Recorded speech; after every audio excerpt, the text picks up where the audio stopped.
네. 오늘 말씀은 금한 것이 없는 유혹의 시대에도 금한 것이 있다라고 창세기 39장 9절 말씀을 가지고 같이 말씀을 나누도록 하겠습니다. 같이 말씀을 한번 읽어보도록 하겠습니다. 네, 시작. 이 이 집에는 집에는 나보다 나보다 큰 큰 이가 이가 없으며 없으며 주인이 주인이 아무것도 아무것도 내게 내게 구하지 금하지 아니하였어도 아니하였어도 금한 금한 것은 것이 것은 당신이니 당신이니 당신은 당신은 내 내 내 아내이니라. 아내이니라.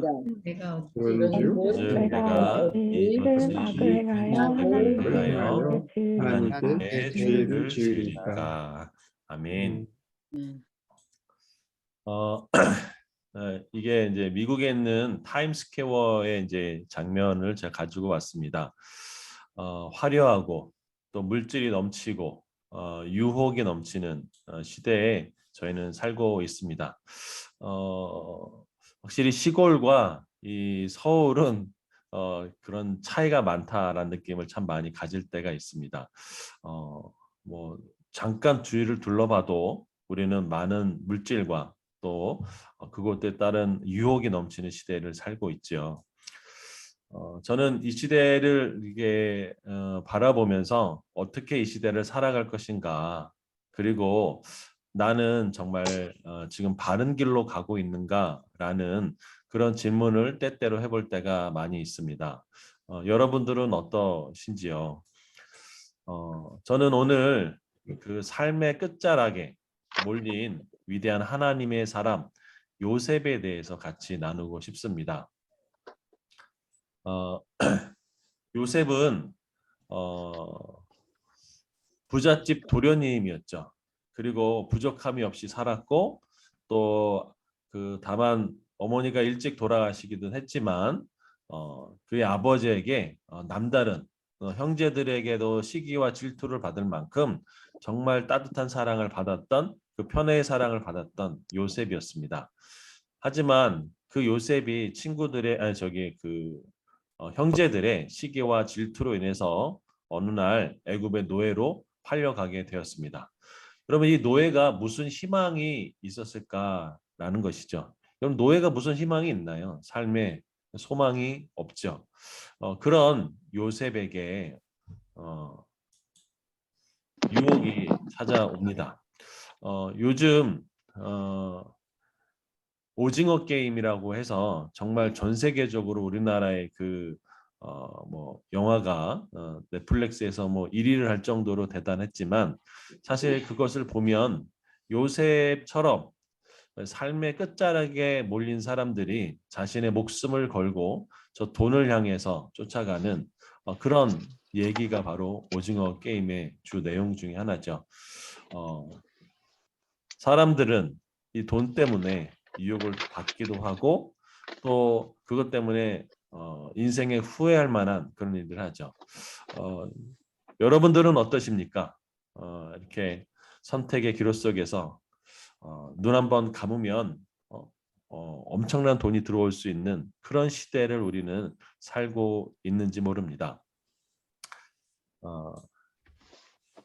저는 베드로가 주님과 동행하면서 또 주님을 만났을 때에 그물이 찢어질 정도로 어부로서 평생 경험해보지 못했던 그렇게 엄청난 수확을 물고기를 잡았던 그때에 만약에 베드로가 주님을 어떤 이익의 수단으로 또 어떤 부의 수단으로 바라봤다면 아마 베드로는 이렇게 얘기했을지도 모릅니다. 주님, 저하고 같이 동업 좀 하시죠.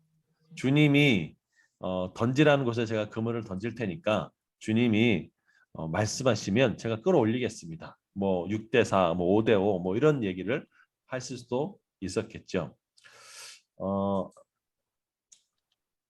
요셉이 그 애굽에서 보디발 장군의 집에 있으면서 조금 살기가 좋아질, 그리고 요셉의 그런 총명함과 지혜로움과 하나님이 함께 하심으로 말미암아 요셉이 보디발 집에 가정 총무를 했을 때 오늘 본문에서 읽었던 바와 같이 보디발 장군의 아내가 요셉을 유혹하는 장면이 나옵니다.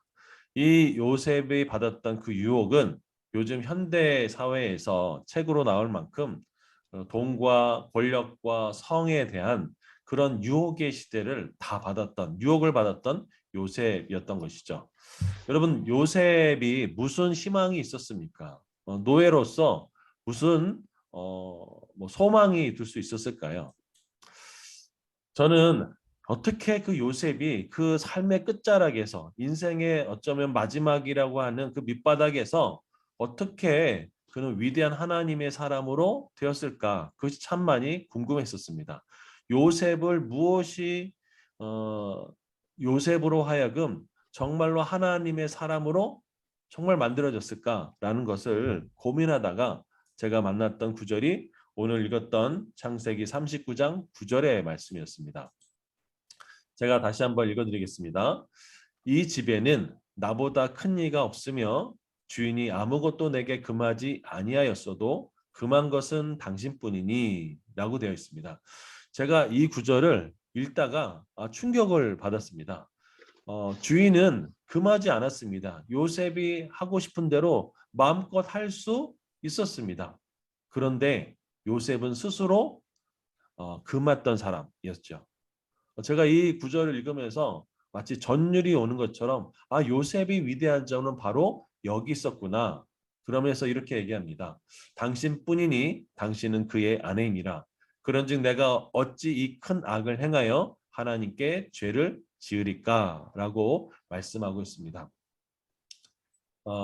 요셉이 그 노예로서 뭐 희망도 없고 뭐 돈을 벌 수 있는 것도 아니고 뭐 내가 뭘 할 수 있는 것도 아니고 결혼이나 뭐 여러 가지 할 수 있는 그런 희망이 없는 그 요셉이 그의 안에 삶의 원칙과 어떠면 원리로 지켰던 것이 뭐냐면 저는 세 가지라고 생각합니다. 첫째는 금하지 않아도 금한 것이 있다라는 것이죠.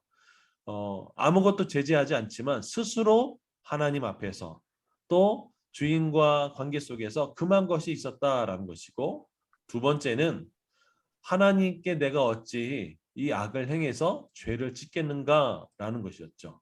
세 번째는 창세기 39장 10절에 보면은 요셉을 유혹한 그 보디발의 아내의 유혹에도 불구하고 오히려 듣지도 않고 또 함께 있지도 않은 그런 요셉의 모습을 보여주고 있습니다.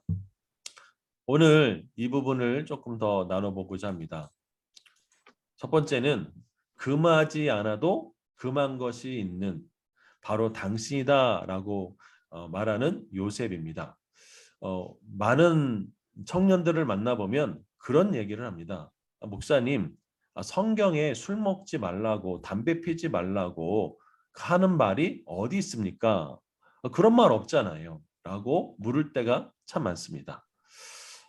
저는 그런 모습을 보면서 어쩌면 그리스도인들은 성경을 지킨다고 말하지만 실제로 성경의 말씀보다도 내가 유혹을 많이 받고 있는 그런 상태의 고백이라고 많이 저는 생각합니다.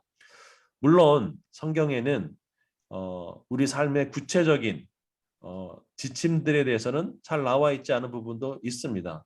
마치 우리가 보기에는 회색지대와 같은 어떤 그런 선택을 해야 될 것처럼 보일 때도 있습니다. 그런 점에서 저는 요셉이 위대하게 보이는 이유는 주인이 아무것도 금하지 않았습니다. 요셉의 마음대로 그것을 다스리고 관리하고 그렇게 했죠. 쉽게 얘기하면 요셉에게 모든 것을 맡긴 청지기로서의 요셉의 삶을 볼 수 있습니다. 우리는 이 땅에서 하나님의 것을 위탁받은 사람, 다시 말하면 우리가 쓰고 있는 시간과 재정과 물질과 관계 모든 것을 위탁받은 청지기로 이 땅을 살아갑니다. 그런데 요셉은 금한 것이 없는 그 상황에도 불구하고 스스로 금할 수 있었던 사람, 스스로 절제할 수 있었던 사람, 그것이 바로 요셉의 위대한 점이라고 저는 생각합니다. 두 번째는 바로 하나님 앞에 큰 악을 행하여 죄를 지을 수 있겠는가라는 것이죠. 이것이 바로 코람데오 정신이죠. 내가 하나님 앞에 있다. 내가 오늘 이 땅을 살아가도 다른 사람이 보지 않아도 하나님이 여전히 보고 계시고, 내가 오늘 어떤 생각을 하고 어떤 마음을 가지고 또 어떤 행동을 하는 것인지 다른 사람은 보지 못하더라도 하나님은 보고 계시다. 요셉을 유혹할 때 이 그 보디발의 그 아내는 모든 사람들을 밖으로 다 내보내죠. 그러나 그래서 요셉과 이 아내 그 보디발의 아내밖에 없는 상황이라 할지라도 요셉은 내가 하나님 앞에서라고 하는 큰 죄악에 대한, 다시 말하면 죄악에 대한 분명한, 죄에 대한 분명한 민감성을 가지고 살아갔다라는 것들을 알 수 있죠. 그리고 요셉은 하나님 앞에 그 거룩함, 성도의 순결함, 그것들을 함부로 돼지에게 값없는 것에 던지지 않았던, 그 거룩함을 지켰던 요셉의 모습을 볼 수 있는 것이죠.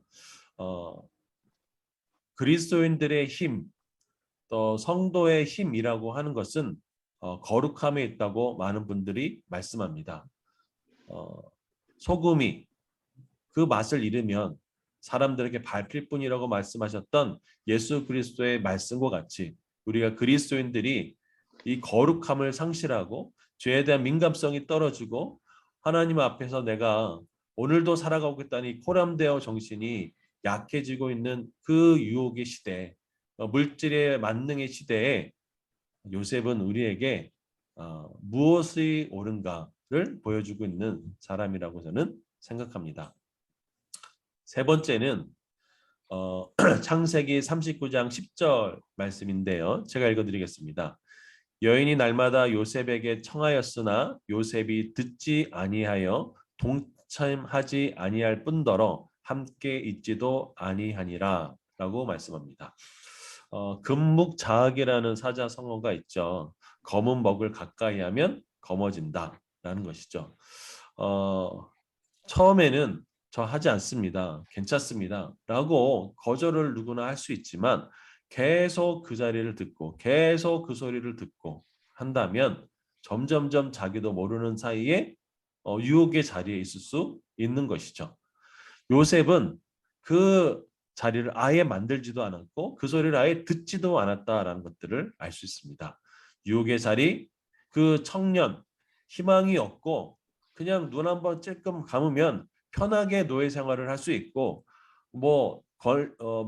주인 모르게 수많은 권력과 부와 이런 것들을 누릴 수 있는 사람이 요셉이었죠. 그러나 요셉은 듣지도 아니하고 함께 있지도 아니했다라는 것들을 알려주고 있습니다. 우리 그리스도인들은 정말 예수 그리스도를 믿는다는 것으로 인해서 세상 사람들이 하지 않아야 될 그런 고민도 할 때가 저는 참 많이 있다고 생각합니다. 그리고 유혹도 참 많이 받고 있는 자리에 있다고 생각합니다. 목회자들뿐만 아니라 장로들, 집사님, 권사님들, 또 일상생활에서 우리는 오른쪽으로 가야 될까, 왼쪽으로 가야 될까라고 고민할 때가 있지요. 그런데 성경은 명확하게 말씀하시고 있습니다. 예수께서 이르시되 내가 곧 길이요 진리요 생명이니 나로 말미암지 않고는 아버지께로 올 자가 없느니라. 이 땅에 우리가 어떻게 살아가야 될지, 어느 길로 가야 바른 길일까라는 고민, 또 어떤 선택을 해야 될까라는 그 고민 속에 하나님께서 명확하게 말씀해 주시죠. 예수 그리스도가 길이다, 진리다, 생명이다.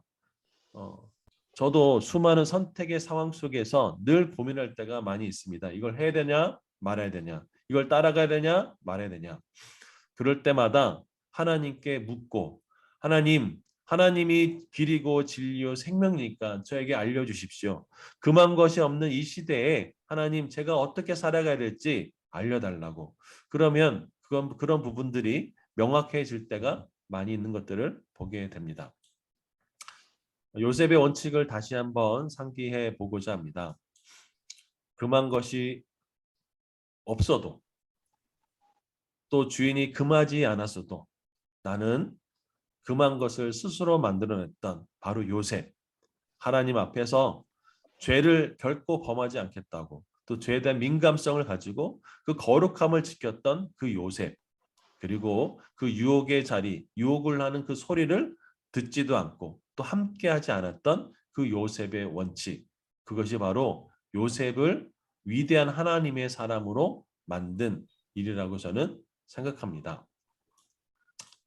그런데 우리가 일상을 살아다 보면 어떻게 요셉만큼 할 수 있을까라는 생각을 하게 됩니다.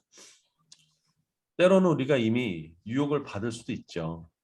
때로는 우리가 넘어질 수도 있죠. 저도 많이 넘어져 봤고 또 저도 많이 실수할 때가 있었죠. 그러면 그때는 어떻게 될까라는 것이죠.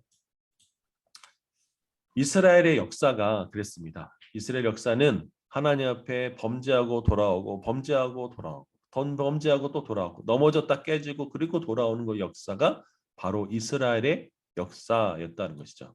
하나님은 이 사람들의 연약함, 넘어짐 그리고 성경에 나오는 많은 인물들이 결국 완벽한 사람은 없었습니다. 아브라함도 그랬고 또 이삭도 그랬고 요셉도 그랬고 야곱도 그랬습니다.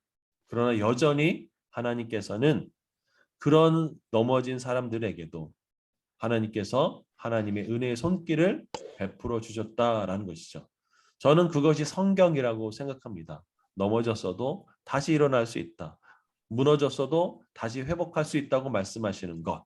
이스라엘은 하나님과 언약을 맺은 백성이었지만 이스라엘 백성은 하나님이 싫어하는 우상 숭배의 죄악으로 말미암아 결국은 BC 586년 바벨론에서 멸망했지만 하나님께서 그 바벨론 땅에서 이스라엘 백성을 극적으로 구원내셔서 다시 성전을 세울 수 있는 은혜를 허락해 주셨죠. 이것이 바로 이스라엘의 역사입니다. 그런데 한 가지 주의할 부분이 있습니다. 하나님의 은혜의 손길을 베풀어도 주의할 것. 그것은 바로 우리의 딱딱해진 마음, 굳어져 버린 마음이란 것들을 성경은 주의하라고 이야기합니다. 하나님이 여전히 우리에게 구원의 손길을 베풀고 은혜를 베풀어 주시지만 우리 마음이 금강석처럼 딱딱해진다면 하나님께서는 어찌해 볼 방법이 없이 기다리고 계신 그 은혜의 것을 보게 됩니다. 저는 히브리서를 읽다가 놀라운 구절을 발견했습니다. 이렇게 히브리서는 강조하고 있습니다. 제가 히브리서 3장 8절을 읽어드리겠습니다. 광야에서 시험하던 날에 거역하던 것 같이 너희 마음을 완고하게 하지 말라.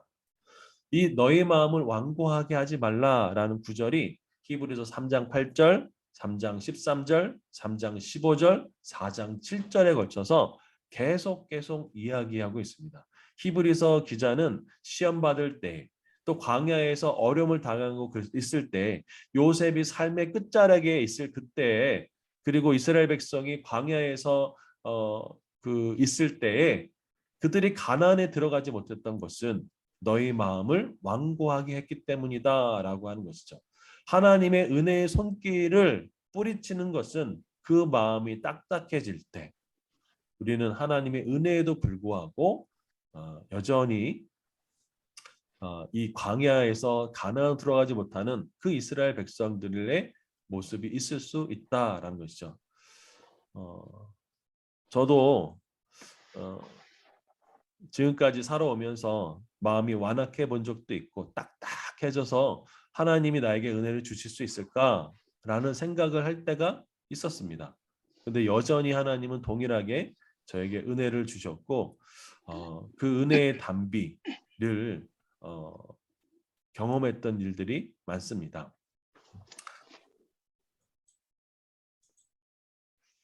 그러면서 제 삶을 돌아보면 넘어지고 무너지고 그럴 때 여전히 내 삶을 건지시는 하나님의 은혜의 손길이 있었음을 고백을 합니다.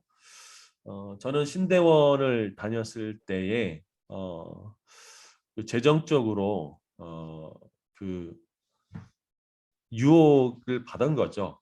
그래서 나도 사회에 있을 때는 돈을 벌 수 있는데 라는 생각을 하면서 신대원을 1년 동안 휴학을 하고 돈을 벌기 위해서 잠시 회사를 다녔던 적이 있습니다. 그런데 그때 그 잘 나갔던 회사가 갑자기 어려워지고 월급을 받지 못하는 그런 상황 속에 몰리면서 사람들이 저한테 와가지고 돈 내놓으라고 얘기하는 그런 상황까지 몰렸을 그때에 제가 내가 왜 이러고 사는가, 하나님 앞에 정말 직장 선교를 하겠다라고 했던 그 결심은 온데간데 없고 하나님 살려주세요 라고 했던 그때에 하나님께서 제 손을 붙잡아 주시고 저를 다시 회복시켜 주시는 그 은혜를 경험했던 적이 있습니다. 목회 어려움도 있고 위기 삶에도 있었지만 여전히 하나님의 십자가 못 박힌 손은 저를 붙드시고 또 이 코로나의 위기 속에 모든 분들을 붙들 거라고 저는 생각합니다. 무엇이 요셉을 위대하게 만들었을까요? 바로 금한 것이 없어도 스스로 금할 수 있었던 사람, 하나님 앞에 거룩함을 그리고 하나님 앞에 죄 민감성을 가지고 있던 코람데오의 사람, 바로 요셉. 그리고 우리가 하나님의 은혜가 있을 그때 마음을 강팍하게 하지 않는 것들을 성경에서 말하고 있습니다. 코로나 시대에 쉽지 않은 시대를 살아가고 있지만 여전히 우리를 향한 하나님의 은혜가 있음을 기억합니다. 2021년을 돌아보면서 아쉬움도 있고 어려움도 있고 쉽지 않은 것이 있었지만 지금 12월 이제 얼마 남지 않은 시기를 돌아보면서 하나님, 내 삶에 당연한 것이 하나도 없고 모든 것이 주님의 은혜 속에서 오늘까지 살아올 수 있었습니다. 그리고 하나님의 은혜로 저를 여기까지 오게 하셨습니다. 라는 고백이 이 강의를 준비하면서 생각하게 되었습니다. 많은 분들이 어려워하고 있는 시대에 오늘 이 찬양을 좀 같이 부르고 기도했으면 좋겠습니다. 2021년 여전히 코로나가 힘들게 하는 상황 속에 있지만 뒤돌아보면 여전히 하나님의 은혜가 있다고 저는 생각을 합니다. 이 시간에 좀 이렇게 기도했으면 좋겠습니다. 어쩌면 요셉처럼 물질과 유혹의 시대를 우리가 받고 있는데 어쩌면 삶의 끝자락에서 희망과 소망이 없이 또 코로나처럼 정말 앞이 보이지 않는 환경 속에 놓여 있어서 앞으로 갈 수도 없고 뒤로 갈 수도 없는 그런 상황에 있다 할지라도 하나님 앞에서 금한 것이 없어도 금하는 요셉을 닮게 해주십시오. 하나님 앞에서 죄를 범하지 않겠다는 그 코람데오의 요셉처럼 하나님 살아갈 수 있게 해주시옵소서. 유혹과 또 유혹의 소리를 듣는 자리 속에서 하나님 피하고 아예 같이 있지도 않은 그런 요셉의 지혜를 저희가 갖게 해주십시오. 하나님, 넘어져서도 다시 일어날 수 있는 하나님의 은혜의 단비를 우리에게 내려주십시오. 그리고 우리 마음이 강팍하지 않게 하시고 마음이 완고하지 않아서 하나님이 은혜를 베푸실 때 아멘 하고 다시 일어날 수 있게 해달라고 이 시간 주여 한번 부르며 같이 기도했으면 좋겠습니다.